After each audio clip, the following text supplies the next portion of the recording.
Hey guys, Dr. Greg here. Just got through with an amazing conversation with Sue from Lighthouse Health and Thermography. In this upcoming video, we're going to talk specifically about what is thermography, how does it differ from mammography, how much more sensitive it is, and how it can be used for much other areas than just the breast tissue. So stay tuned. This is a good one. Hey guys, Dr. Greg here, and I am here with Sue, one of the founders of Lighthouse Health and Thermography, and I'm excited to chat with you guys today about what is thermography, why do you use it, how is it different from what everyone else is talking about, and my hope through this conversation is that you'll be like, oh my goodness, this is amazing. How do I do this? Where do I find these guys? And like I said, I've said for years, we exist to educate people. So the idea is that you can now say, now I know. So good to have you here, Sue. Good to be here. Isn't this fun? Yeah. So we met you, what, a couple months ago, month and a half or so ago? Right.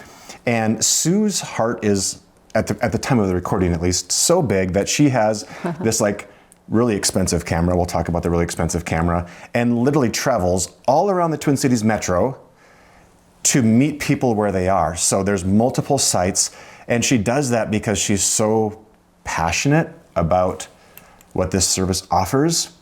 And you've heard a lot of crazy stories about maybe the other side, right? So So first, let's just what is thermography, and why would, let's just start there. What is thermography? Great question. A lot of people don't even know what thermography is. It's an option out there. It's been around for over 30 years, actually. That's crazy. It is thermal imaging. So people are looking for other options than the standardized testing that they are offered. Right. So it is thermal imaging. It's detecting heat patterns coming off of your body. Okay. So nothing's going into your body. Okay. People, women in general, and men as well. We see men, especially for like a mammogram. Right. You have radiation going into your body. You have compression of 45 pounds, compressing that delicate breast tissue. 45 pounds. Yes. If you're a guy listening, imagine that, right? Yeah. Exactly. Yeah. Yes. So that is two of the reasons people, are seeking out other options. Yeah. We actually are a test of function, physiological change over time instead of a structure. Right. So if you know anything about anatomy, physiology, function comes before structure.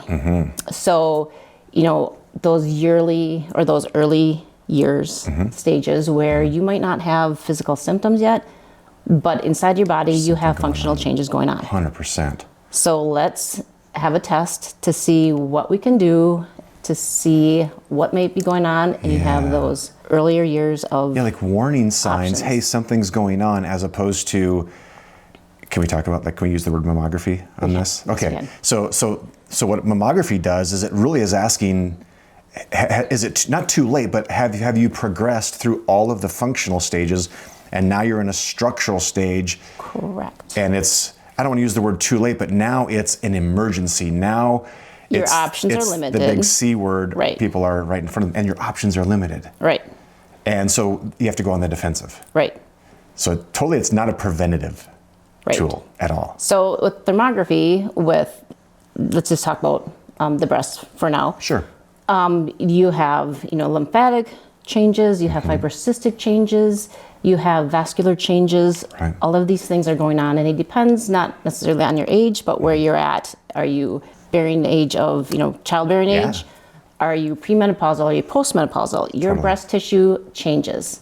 And women listening to this are like, oh, totally. Yeah, amongst other things change. Yeah, right. Yeah. So. Yeah. Yep. So the idea then, what you're even saying to me is based upon the time of their womanly world, that tissue could potentially present as something that maybe it's not.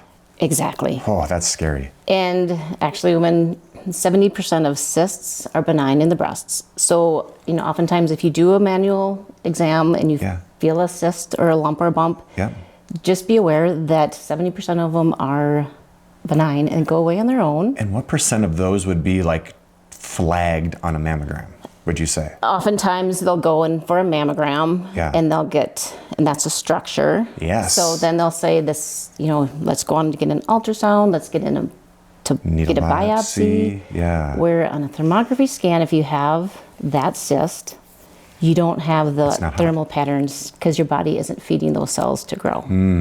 So it's not going to show up on a thermography scan. You just let a lot of women take a deep breath. Yes. Listening to this. So it's an adjunctive test. It's comparing apples to oranges. Mammogram is structure. Right. We are function. Right. So who's the typical, I suppose, primarily women that seek out your services? But what is her mindset? What is her thought process? What's her even like health philosophy?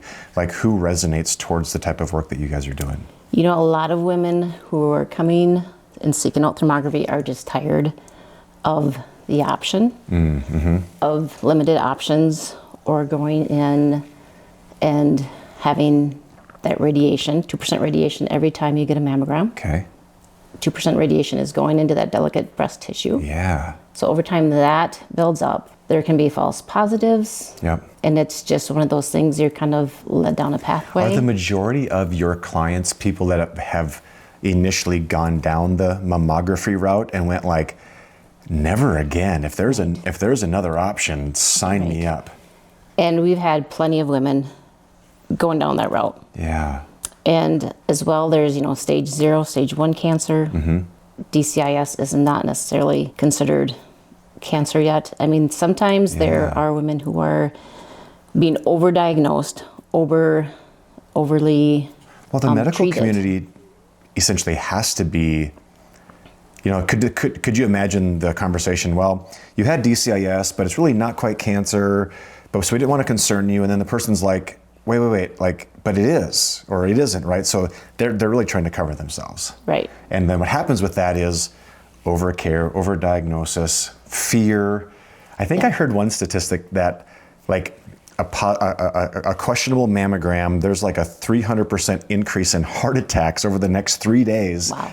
Because women just had the big C Right. diagnosis. And dropped. that's what we tell the women. You come in, take a deep breath. Right. Cancer does not, form overnight. 100%. You have years. Yes. So when you come in and they've been told if they get a mammogram and they have to start their therapy Right. in the next week or two, take a deep breath. You don't. Yeah. Kind of scare tactics almost, it Right. sounds like. Like with thermography, like I said, it's function. We can detect things with our camera when the body's starting to feed those cells that are going rogue. About the size of a grain of sugar. So when you just have a few cells and your body starts to lay down that pathway to feed those cells to grow, that's where thermography can like pick things up, give you that Interesting. initial. So if you're sensitive to the size of a grain of sugar, do you have an idea of what the sensitivity of mammography is inside of? Like, what is their... 7 to 10 years down the road, when you have about 4 trillion cells built up, you have that structure. 7 to 10 Yes. years, trillions of cells. You have the structure. And you could have seen it 7 to 10 years prior. You see things happening prior, Yeah. and that will give you, okay, what can we do? Can we, lifestyle changes, stress reduction, supplementation, Right. things of that nature Right. that are easy to implement. That's so interesting. Okay, so what are the current recommendations of the whatever American Cancer Association? When do they say that women should get their first mammogram? What's the gold standard right now? That's a good question. It keeps kind of fluctuating, varying right around the age of 40. 40, okay. And then if you have one every year, by the time you're 50, that's 2% every year. That's, you do the math. A 20%. 20% increase of possibly, Radiating that tissue. Right. And we know that radiation is carcinogenic in and of itself. Right. Okay, you're a mom, and you're a grandma, which is so awesome. You have 5 grandbabies. When would you start doing thermography on your daughters? I say, your breast tissue, you keep producing breast tissue till the age of 25. Okay. So I'd say after the age of 25, when you're done laying down your breast tissue, anytime after that would be a good baseline to come back in and get, like I said, get the baseline first. Right. And then cancer cells double every 90 days in the breast. Okay. So when you come in for an initial thermography scan, Yep. then they recommend you come back after 90 days to compare you Makes to you. total sense, right? Because you have no frame of reference. Right. You didn't know where it was 90 days Right. ago. One of the things that I really loved in our first meeting that you talked about is I've always said that labs are no better than their interpretation, right? So what you talked about is there's a whole host of thermography accredited MDs that actually read these scans. So it's not like you're looking at the back of like a digital camera saying and trying to zoom in. I mean, it's a much more elaborate. So maybe explain the photos are taken and then what's the process before you get results back? Right. So we are the thermographers. We take the images. So when you come in for your meeting, your scheduled meeting, we have a laptop that's connected to our camera, which is a medical grade camera. Right. Every heat sensor has a pixel. So when you take these images, we see them on a little laptop that we are then send on to the doctors who read the reports. Okay. When they see the reports, they blow them up wall size. Whoa. And they have extra technology that they lay over the top of that, that they use to look at these images. Sure. And they are medical doctors working in their scope of practice, working with patients with a holistic kind of background. Totally. They have gone on to get a degree in thermology. That's really cool. So that is kind of like they say 1 in 5 doctors that, try to do this actually go through the whole process, because you have to use the anatomy physiology part plus just the technology of the thermography, and then the abstract patterning of different like patterns and colors. Yeah, like what's behind this, or what could be changing the shape of this. Right. So someone gets their initial scan post 25-ish, they get a second scan 90 days later, and the docs are like, we're good. At what point would you recommend that person circles back? At the age of 25 and everything's good, I would say just 15 years. I mean, if you don't have any issues or, family history, just, and you're living in great, taking care of yourself. Perfect. Yep. Right. Then, circle back around the age of 35. So good. Like after babies or exactly, kind of because you're going to have milk ducts. You're going to have so many fluctuations. Yeah. You're going to be nursing. I would just hold off. That's good. Yeah. I like that. Man, there's so much information. So the other thing that you talked about in our conversation was this is not just for breast exams. Right. Talk to me about other tissues that when evaluated appropriately can give really insightful information into the woman or man's health for that matter. So it's good for overall full body scans we also do. So you have all these systems in your body. Right. You have the circulatory system, the lymphatic system, the nervous system, the muscular system, everything where it shows dysfunction in the system. So if you have any dysfunction, it will show up as there's dysfunction. It's not going to diagnose. Right. But it just says there's something going on here. I don't know what it is, but the body's trying to tell me something. Right. Kind of like a symptom. Exactly. Yeah. And that's where you further investigate it through. Let's go here. I'm going to quiz you a little bit. Like, so for example, let's say that there's a 65-year-old female and she's into menopause and she's got the hot flashes and the mood swings. What that might look like on thermography. What areas are typically lit up in that person? Is lit up the right term? Hot or or activated or all of those terms work. Right, they all work. We get it. So look. The breast tissue is a really good example of how your whole body is functioning. Interesting. So we would just, look Start at the breast tissue. Yep, look there, and also lymphatics. Is your lymphatic system stagnant? Yeah. That is the detoxifier of your body. Right. So those are other things, myofascial inflammation, things of that nature, where you can easily, if you know about that, work on that, working on getting your, moving your muscles, the lymph through your body. So I love lymphatic work. Yeah. I'm pretty understanding of it. On the body, what area do you typically see the most lymphatic stagnation? Right here. Oh. Yep, right around the breast tissue. Yeah, interesting. Yep. So like that axillary component. Yep. And what would be the one thing, if someone's listening to this and they probably haven't got thermography or they're considering it, What is the, like, I call it gods and grandma's tools, like those things that work. Yeah. What would be a lifestyle application that you would give to that woman that's probably like, oh yeah, I guarantee you that's me, that my axillary lymphatics are not working? What would you tell them? What would you do? What would you tell them to do? Move and just light brushing. Even simple things like in the morning when you wake up, jump up and down 3 times. Okay. It gets that lymphatic system moving right away in the morning. Yeah. Lemon water. Is that how you wake Toby up in the morning? With the 3 jumps? Right. And a cold glass of water. Yeah. And a cold glass of water. Right. Very cool. So it doesn't take, so it costs nothing. Right. And the idea is it's like you're priming the pump of that lymphatic system. So lemon water in the morning gets that detoxifying, that, liver moving. Something simple. Something simple. During the day, if you have a desk job, many women have desk job, just stand up, punch down on your ankles 3 times. Pound them down. Right? Simple things. I love it. So, and that's the thing, like people think that there has to be these like super elaborate, super expensive things. And I think a lot of people forget about like the simple things that if they're done consistently, they can get there. Well, this is pretty amazing conversation. Why do you drive around the Twin Cities of Minneapolis to do this to people? And what's your why behind this? Why? I've seen so many women just struggle, including myself, with not being heard, where you think you're going crazy, or you just think, your hormones are fluctuating all over the place. Right. You've, taken care of everybody else, you need to take care of yourself. It's not just physical, it's also emotional. And it's an option. It's non-invasive. Yeah. It's somebody's hearing you.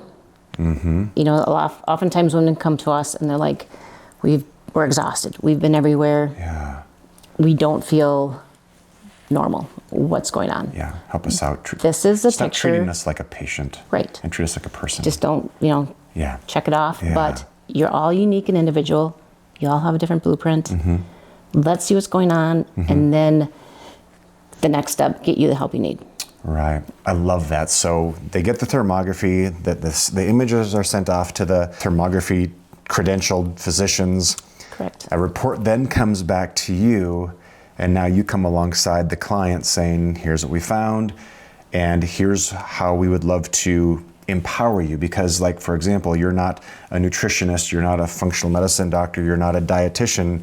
You're a person that says, here's what we have. Right.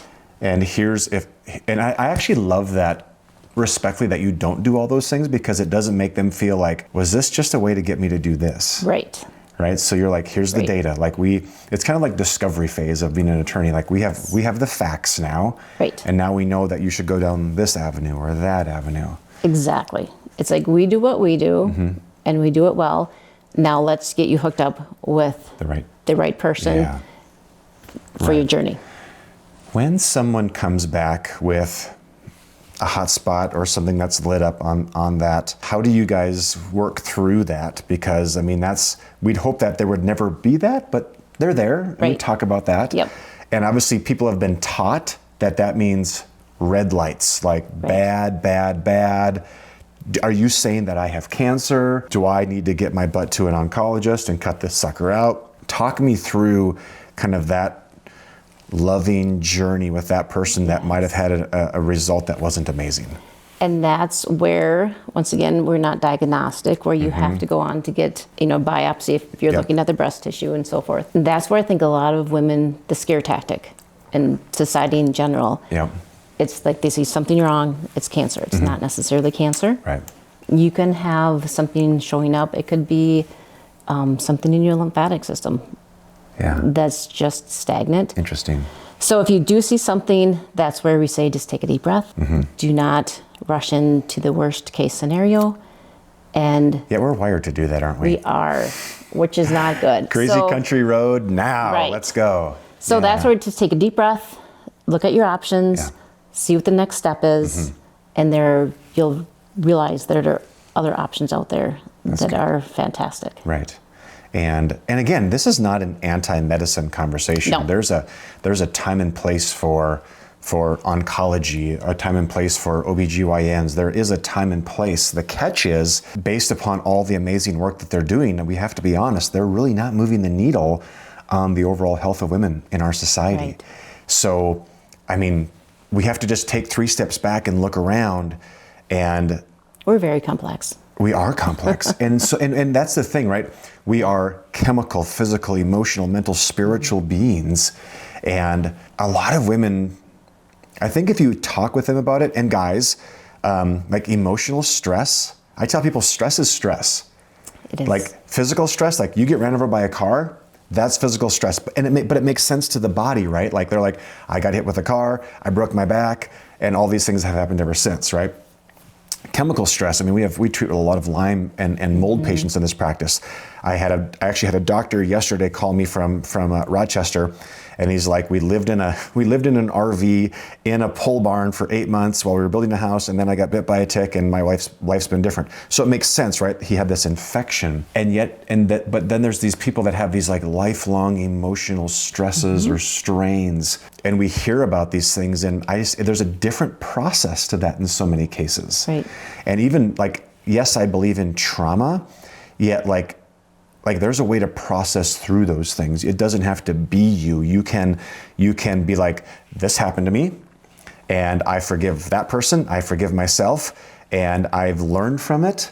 And so many people get caught because they just don't know what to do. Right. And I mean, I grew up in a era where if you saw a mental health therapist, like you were a cuckoo, like you were broken goods. Right. And I think that's changing now, but yet there's still this like stigma that comes with, what does help look like? And it's interesting too, because like if I broke my back and now I can bend and my back doesn't hurt, I say, I'm better. Right. Right? Or I have less fatigue because of my Lyme. But that mental, emotional, spiritual thing is a very dynamic, moving target. And I just think people are like, I get it, but I just don't know what to do inside of that. And that's so interesting because there is the meridians. I mean, there's the emotional, the organs, the teeth, they're all connected. Tied, yeah. All connected. And we've had women come in for a thermography scan worrying about their heart or their esophagus. Yeah. And nothing shows up. But then you look at, during the health history that we take, you look at the emotional components that they're dealing with. And oftentimes, depending on that, you're putting that stress on different areas. Right. But it's that emotional component that needs to be taken care of, as well as the physical. Yeah. And is it safe to talk about those things? I mean, right, like I got hit by a car, fact. Right. I got bit by a tick, fact. Right. Not the truth, but like my dad beat me as a kid. Right. There's a difference inside of that, or I experienced a trauma, or like there's just this very different conversation. And so nobody what do we do? wants to talk We about bottle it up. Right. And the body keeps the score, right? So now our organ systems are bearing that load. Exactly. And the body responds appropriately to its environment, and now you have a system that's responding. Exactly. But then a person's trying to use diet, nutrition, and detox. And that is not going to work. Yeah. Totally, unless you take care of all aspects, which is the emotional. So, man. And then another one, like I mentioned, the mouth. Yeah. The tooth meridian. Every tooth in your mouth is connected to an organ in the body. Isn't that crazy? Where, it can go back and forth. If you have something going on in that organ, it can affect the mouth. Right. The mouth can affect all areas of the body. Oh my gosh. Do you see a lot of like, because we send a lot of people in our Lyme disease practice to like biological dentists to get like cone scans. Yes. And we see hidden infection in the jaw. What does a cavitation look like on thermography? It comes up with, the doctors will come back saying that there is dental inflammation or infection in a certain area. Interesting. And then we would recommend to go get a cone beam scan. Yeah. Because that's going to give you the details of exactly which tooth, what's going on, what needs to be done. Maybe explain to our listeners, what is a cone beam scan? A cone beam scan is a 3D x-ray of the mouth. Yep. And it can, when you go to the regular dentist, you'll have a regular x-ray. Bite wing, That does not get detailed. So pockets of cavitation where wisdom tooth extractions. Big time. They actually, the only surgery in the human body where they leave a dead piece of material in the body and then it covers it up. You have no lymph going to that area. You have no blood supply, no oxygen. No neurology, all of that. So that little area of infection is just having a little heyday, and the biotoxins are being released So interesting. down into the rest of your body, affecting other areas of your body. And there is a direct correlation with women, the side of the mouth where we have a root canal, and breast cancer. Say that again. Direct correlation, root canal, women, breast cancer, men. Yes. Heart or prostate. Wow. So oftentimes you're being treated with other issues. Medications. You don't get to the root PPIs. cause. It's going to keep feeding that area. And I will lovingly tell our listeners right now that if you have your dentist listen to the last 5 minutes, they will tell you that we are crazy sauce, that this is bananas, that this makes no sense, that, oh my gosh, they're one of those people. But I can tell you that in my really tough, involved practice, when you look to the mouth and you ask the question, do you have a root canal? Yeah. Wait, time out. Let's talk more about that. Because you have to think about it, with a root canal, they're essentially rotor-rootering out the nerve. Right. So now, at the top of that tooth root, there's no nervous system. So mold, Lyme, virus, parasite can hang there, and your body can't do anything about it because there's no immune system, there's no nervous system sitting there. So, and then you take the Chinese medicine tooth meridian conversation, and by the way, Chinese medicine's been around for like 10,000 years, so we have to give it credit where it's due, right? And then you have that correlation. So it's one of those things, and even the whole wisdom teeth thing, right? Like part of me really thinks it's like a money-making thing for a lot of dentistry. And I'm not saying that if you have a root canal, you have an issue. Like that's not the point of the conversation. But if a wisdom teeth extraction, but if you have chronic health conditions that are not making sense and you've tried liver work and gut work and parasites and emotional work, I would say, and I think you would agree with me, like go get a cone beam scan. Look at those pockets in your frontal bone or your maxillary bone, and if there is cavitation, and cavitation again, that's an emotional word in the dentistry world as well. So cavitation is really just an area that hasn't healed appropriately. Correct. Is really what it is, and the nice thing is there are ways to treat it that are not all that difficult. Like it's not like there's going to be this huge oral surgery with tens of thousands of dollars of work. I mean, ozone is used really well. There's a lot of tools that can be used. But if there's a mystery case, and actually I was a part of one of those last year where there was a young woman, she had been like to the best of the best of the best. Her symptom was actually acne. They could not figure out her acne. And lo and behold, she had a bad root canal. Right. Yep. So we have to just be curious. Right. Right? And we're not saying they're all bad, but you got to be curious about this. The cool thing though is how interesting is it that thermography could say, I'm curious about the possibility of there being something in your upper right quadrant. And that's the beauty of thermography is how else would you ever know? You might not have any physical symptoms in the mouth, so people don't think of that area. So true. But that is the feeder to everything else. It's crazy. And we've had women come in perfectly healthy, everything's great, they're doing everything perfectly as they should, but something's off. Missing. They had a cone beam scan. Literally, she had gangrene pulling from her mouth. And it was that was the feeder. We had a woman that we sent for a cone beam scan. They left gauze in her jaw.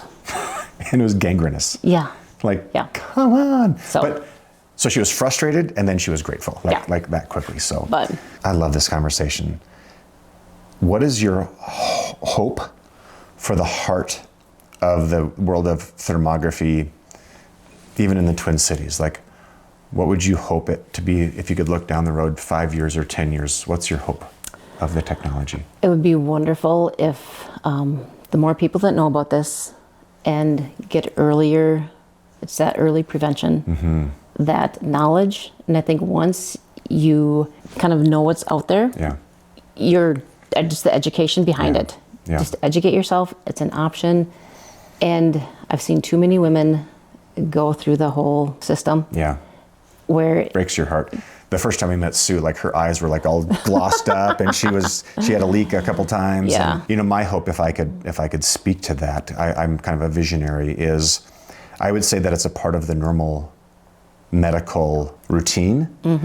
And my other hope is that it would be, obviously it has the most efficacy around breast tissue and breast health. My hope when we were talking to us that day is like, you talked about like lymphatic system and the mouth. I'm like, why would people just not get a full body scan to be like, how am I doing? Right. People are going to like the Mayo Clinic and doing these like $100,000 executive physicals. Right. And my question is like, by the way, just so you know, we have something that's more sensitive to that. Right. For a fraction of the price of that. So. And your body works together. Your body works as a whole. Get a full body scan, see how everything's working together. Where are the areas of disconnect? Yeah. Let's hone in on that, see what we can do. I love it. So good. Well, Sue, this has been a fun conversation. We're grateful for you. Thank you. How do people find Lighthouse Health and Thermography? Health and Thermography, yeah. We have a website. Just go to our website, Lighthouse Health and Thermography, and you can schedule on that website, or there's also our phone numbers on there. Just give us a phone call. We'd happy to answer any questions you have to see if this is right for you. So good. We want you to get the most out of it. Yeah. And make sure this is so good. Well, if it's for whatever it's worth, being a functional medicine doctor, what I hope is that this is, just like we run labs on our patients, I would hope that this is a part of that initial evaluation of really truly what's going on in your body, so we can truly see. So it's been a fun chat. Thank you. Thank you for your time. Thank you. There we have it. This podcast is sponsored by Life Boost Coffee. Clean, organic, and non-toxic ingredients are important for your health, and Life Boost Coffee is no exception. Go to coffeewithdoc.com to receive 50% off your first order. That's coffeewithdoc.com.